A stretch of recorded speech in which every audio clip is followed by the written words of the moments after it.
nas u novoj epizodi. Danas snimamo Tuk Challenge ili vam Tuc Challenge. Danas imamo 10 krekera, znači za minutu moramo 10 postići, pa hajde.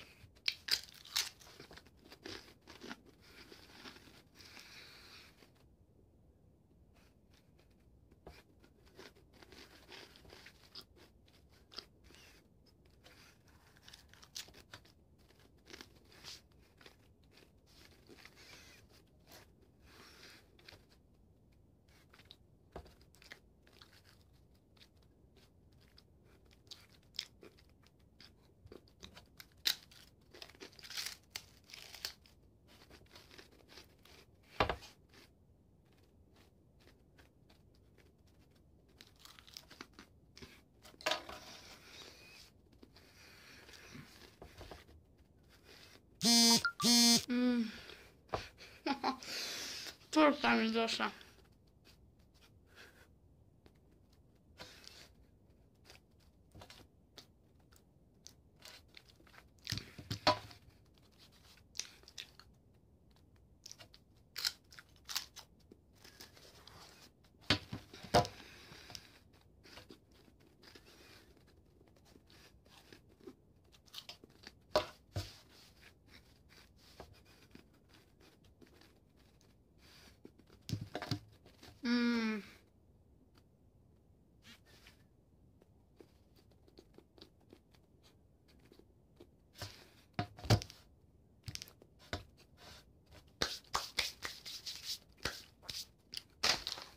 Nismo uspjeli žarjem.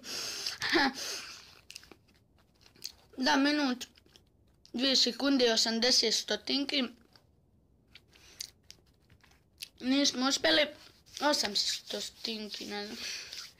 Da, nadam se da ste uživali u ovom klipu, nadam se da ćete drugu epizodu challenge-a podržati lajkom, subscribe-om i šerom. Pa do tada, pa. I ostalo nam je 3 smo pojeli, ostalo nam je još 7. Da, evo i ovdje sve, vidite, evo Iva, evo čekajte, Iva i svi ostali. Da, minuti 2 sekunde i 88, nemam pojma. Pa do tada, like, subscribe i šerajte klip. Pa, čao!